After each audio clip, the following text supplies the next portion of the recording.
Good morning, class. How are you today? I hope you're doing well.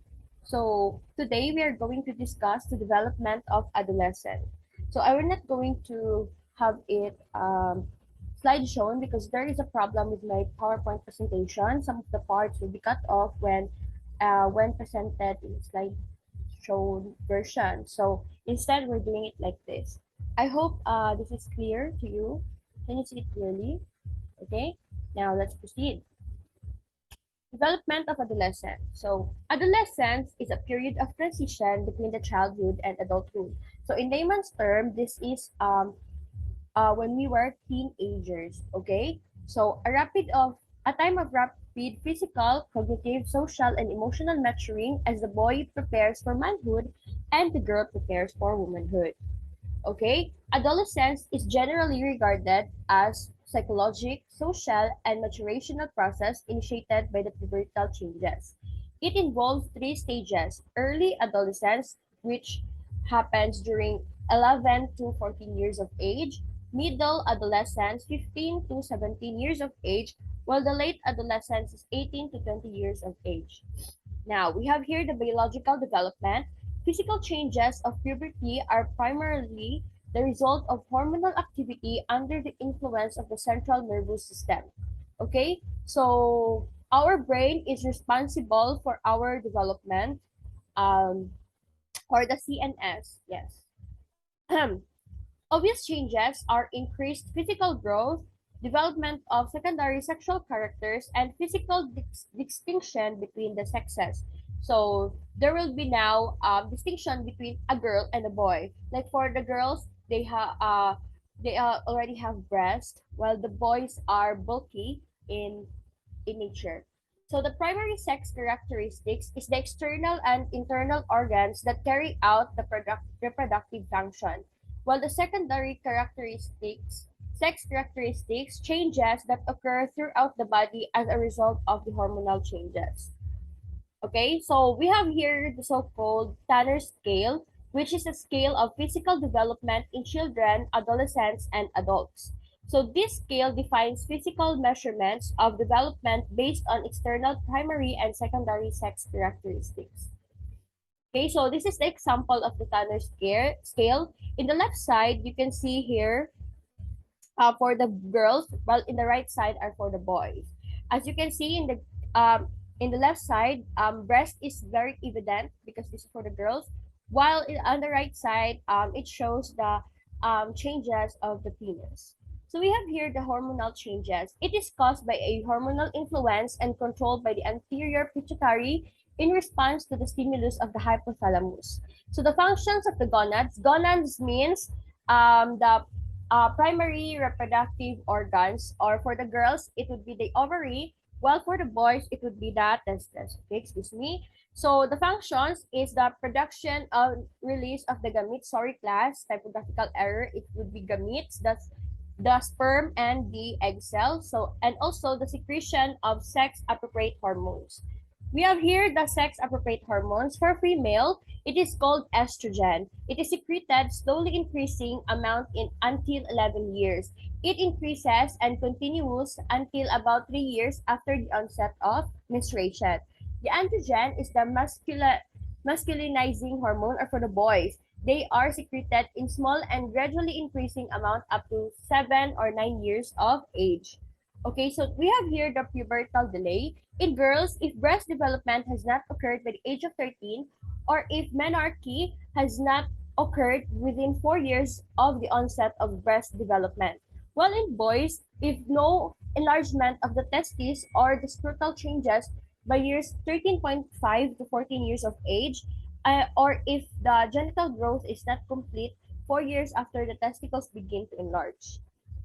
Now, we have here the theories, the psychosocial development. It is the identity versus the role confusion. The psychosexual is the genital stage.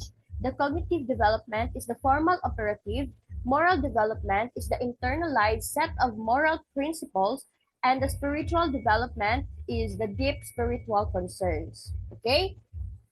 Now, for the psychosocial development, adolescents see themselves as distinct individuals. During this period, the adolescent is faced with the problem of group identity. It is followed by developing a sense of personal identity as opposed to role diffusion rather. Group identity appears to be essential to the development of the sense of personal identity. While the cognitive thinking cumulates with the capacity of the abstract thinking. So this stage, the period of formal operation, is Piaget's fourth and last stage. They think beyond the present and they can imagine a sequence of events that might occur, and thoughts can be influenced by logical principles rather than just their own perception and experiences. Okay? For the moral development, strong pressure to violate the old beliefs. So when we were still kids, our parents taught us some superstitions and beliefs. However, while growing up, we would then realize, or we would then to think that this might not be true, or this might uh like uh like parang sa panahon lang yan nila mama at papa, like gano'n. So we have now the urge to violate or to contradict those beliefs because we have now accumulation of experiences that would lead us to such a decision. So their decision involving moral dilemmas must be based on an internalized set of moral principles. Again, so late adolescence is characterized by serious questioning of existing moral values and their relevance to society and the individual. So the spiritual development, adolescents are capable of understanding abstract concepts and of interpreting analogies and symbols. They are able to empathize, philosophize, and think logically. Tendency towards introspection and emotional intensity often makes it difficult for others to know what they are thinking. So they may reveal deep spiritual concerns. Okay, so in this stage, we are now able to understand the concepts. So aside from going there to church and to the listen to the preach of the priest, we are now able to internalize and understand what the preach is all about. For the social development, adolescents want to grow up and to be free of parental restraints. So they are fearful as they try to comprehend the responsibilities that are linked with independence. Acceptance of peers, a few close friends, and the secure of love of a supportive family are requisites for the interpersonal maturation.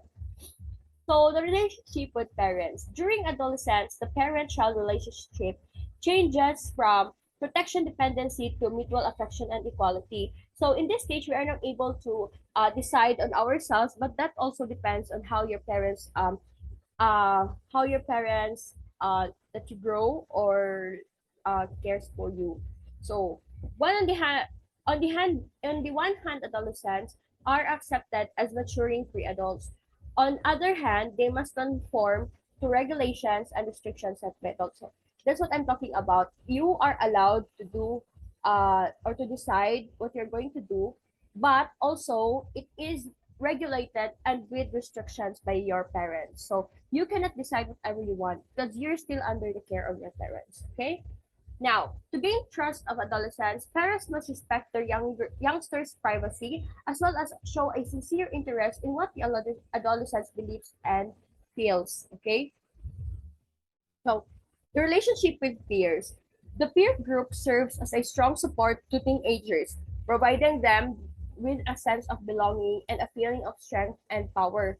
To gain acceptance by a group, younger teenagers tend to confirm completely in such things as mode of dress, hairstyle, taste in music, and vocabulary. So usually, you have peers with your the same interest as yours. So, interest and activity. Adolescents spend a large amount of time engaging in leisure time activities. In addition to providing teenagers with fun and enjoyment, leisure time activities assist in the development of social, physical, and cognitive skills. So again, if you're into sports, you would gain friends that are also interested with sports, and also this would develop your physical and also your cognitive skills. Leisure time activities also allow teenagers the opportunity to learn to set priorities and structure their time. Okay, so the exercise and activity. Many adolescents participated in sports within the school. So the practice of sports, games, and even dancing contribute significantly with growth and development, the educational process, and the better health. Okay? Now, the activities provide exercises for growing muscles, interaction with peers, and a socially acceptable means of enjoying stimulation and conflict.